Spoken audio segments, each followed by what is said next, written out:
Bonjour à tous.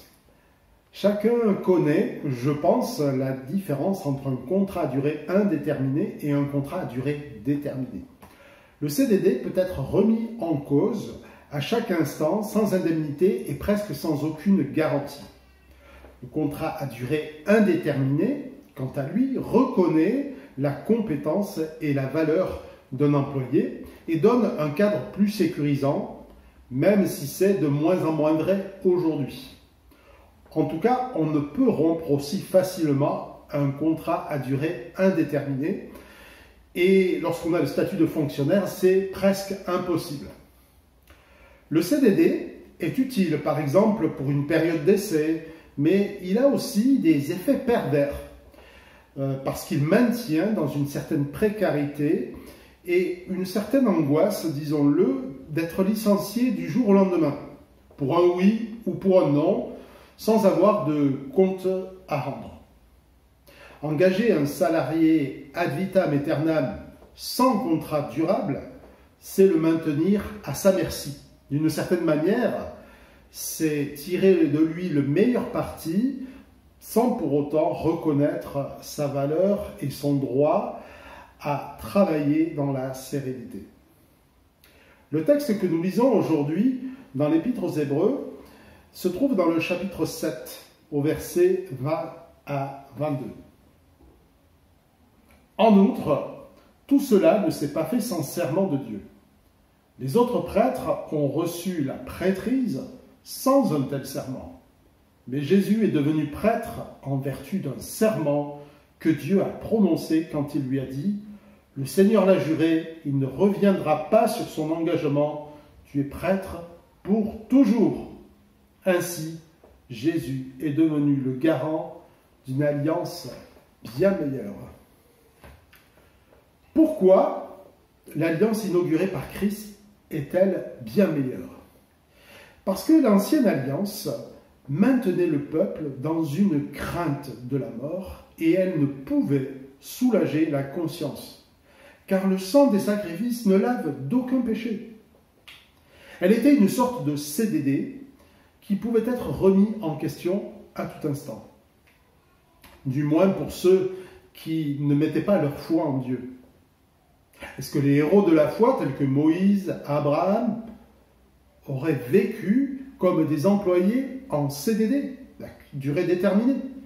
Non, bien sûr, parce que dans les épreuves qu'ils ont vécues, ils ont pu expérimenter la fidélité et la grâce du Seigneur. Ainsi, ils ont pu mettre leur foi en lui. Mais cette foi était une anticipation de l'œuvre de Christ aujourd'hui accomplie. Car pour nous, qui sommes arrivés au temps qui sont les derniers, ce n'est plus le même contrat qui nous est offert. Car Christ a acquis pour nous le droit à bénéficier du CDE, contrat à durée éternelle. C'est nouveau, ça vient de sortir. Pourquoi? Parce que Jésus est le Seigneur dont parle le psaume 110, cité une fois de plus dans notre chapitre 7, ici. Tu es prêtre pour toujours, à la manière de Melchisédek. Dieu a fait le serment, il ne reviendra pas sur son engagement. Notre Jésus est prêtre pour toujours. Et c'est sur ce serment que doit reposer notre foi. La foi des patriarches, Abraham, Jacob, Isaac, Moïse, n'était pas si différente de celle que le Seigneur nous demande aujourd'hui. Mais la différence est que le contrat qui nous est offert est fait d'une garantie bien meilleure car éternelle. Alors qu'est-ce que c'est que la foi?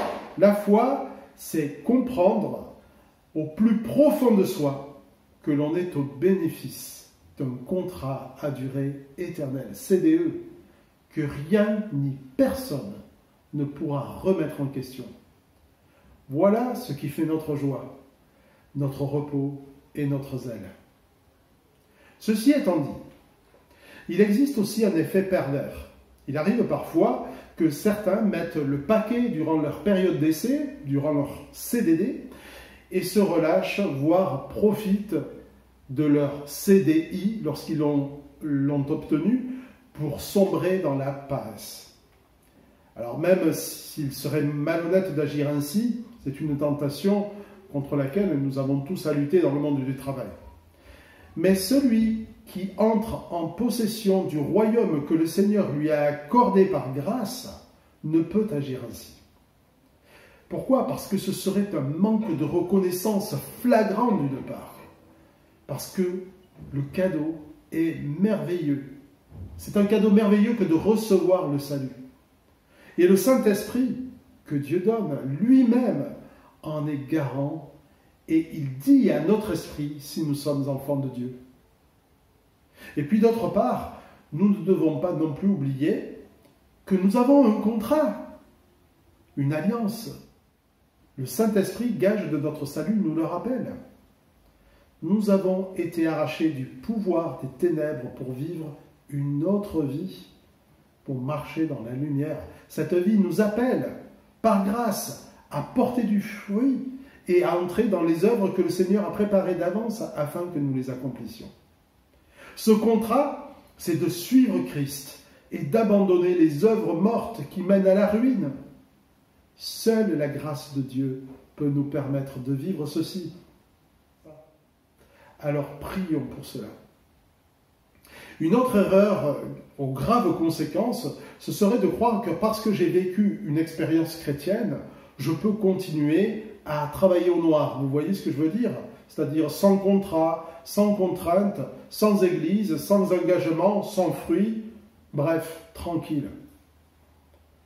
Non seulement agir ainsi, c'est se mettre à contre-courant de l'esprit que Dieu a mis en nous, mais c'est aussi prendre un pari ruineux sur l'avenir. Et au jour du malheur, ma foi aura-t-elle été éprouvée? Avec Jésus-Christ, nous avons un prêtre pour toujours. Il vient pleinement remplir notre vie avec la joie et la paix que le Saint-Esprit nous accorde. Il nous donne une meilleure espérance dans tous les moments difficiles de l'existence, mais par-dessus tout, la garantie qu'il accomplira jusqu'à son plein accomplissement son œuvre en nous pour permettre de persévérer jusqu'à la fin. Est-ce bien ce contrat à durée éternelle que tu as saisi? Prions. Merci Seigneur pour cette merveilleuse alliance éternelle que tu nous as acquise à la croix. Et merci Seigneur parce que tu es notre prêtre pour toujours.